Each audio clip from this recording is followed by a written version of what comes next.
You run every day, but I don't think people understand how fucked up your knees are. No, Like they don't get it. you run when you sent me that X-ray after your surgery, and I looked at what they did to your knee, and and I looked at what it looks like, Right. what the actual bone on bone looks like, and Right. how it had distorted because there's no cushioning at all. No. And the doctor said to you, I can't even believe you could fucking walk on these knees. Yeah. Forget about run thousands of miles. So you're doing this every day in constant pain. Right.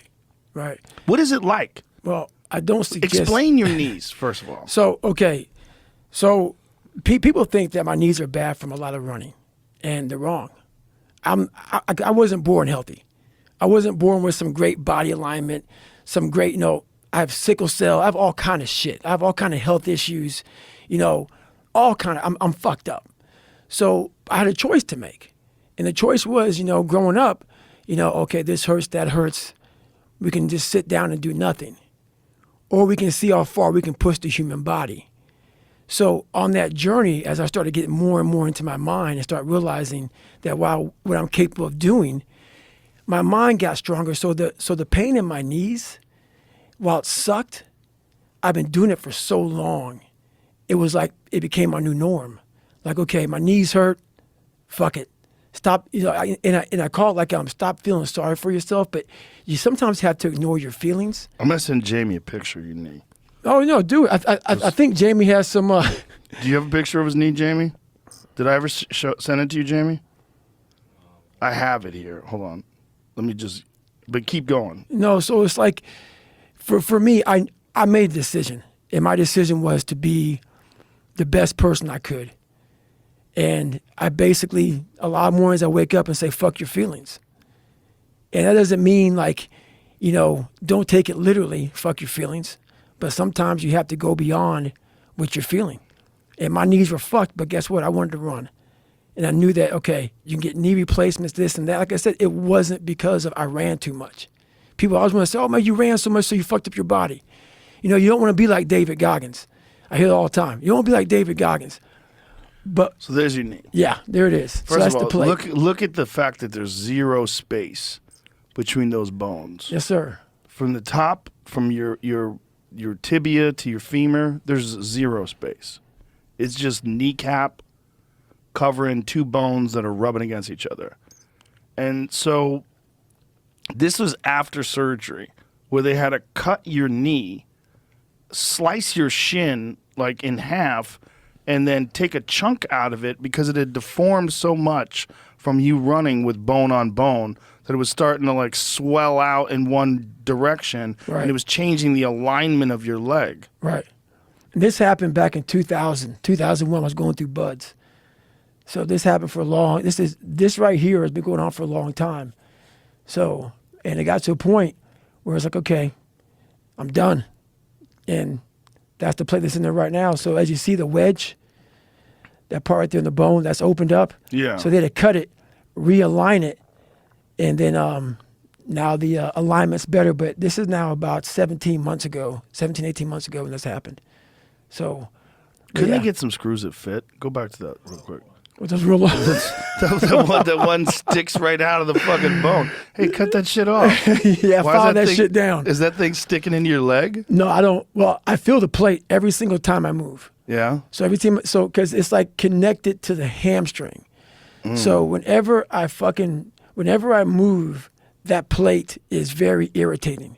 So every step, even like when I walk, when I run, it's this very irritating thing. And then you gotta wait for so long for that leg to start getting back into place. And if you see that other picture I sent of the foam, my foam leg that I put my hand in, I think Jennifer sent it to you, Jamie, with the foam leg. You'll see this in a second. This is fucked up. So like the swelling in that leg was fucking nuts. Oh, when you had edema? Yeah. You showed it to me in Vegas. Yeah. You were sticking your thumb into your I shin. grabbed it. Yeah. Yeah, so it was pretty nuts. But once again, it's just things things I was willing to endure to get. Yeah, that's it right there. So that's just all post-surgery swelling. Yeah. So when the doctor said this to you and he said, look, this is how fucked up your knee is.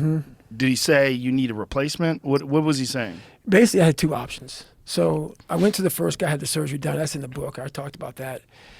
But then the second guy, so after the first surgery, I was done. So this is the first surgery after Buds? No, so this is like back in, looking at 2000. So me and Cameron, this is recently. So I didn't have any surgery going through Buds.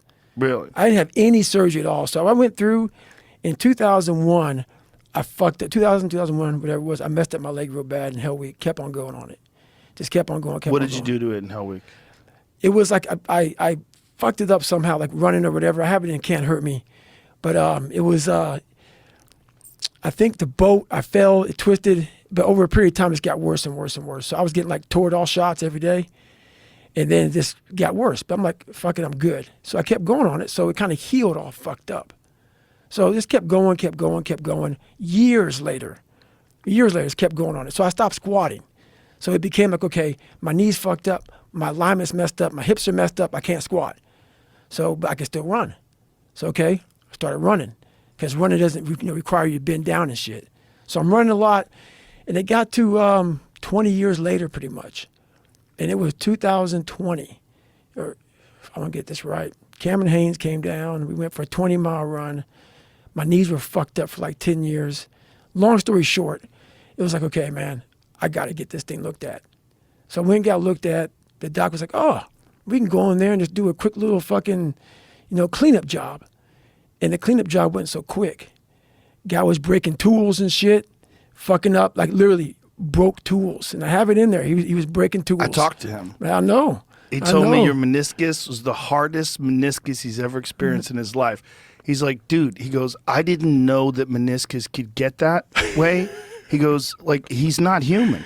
He goes, when I was cutting into meniscus, it broke the scalpel. Yep, Wolf's Law syndrome, he said. Wolf's Law something. Yeah, he said, normally when you cut into meniscus, it just slices right through like butter. He's like, I couldn't cut it. Yeah, mine went butter. So all those motherfuckers who think I'm putting them 100-mile weeks, go fuck yourself, bitch. You don't get no shit like that, baby, by sitting on the fucking couch.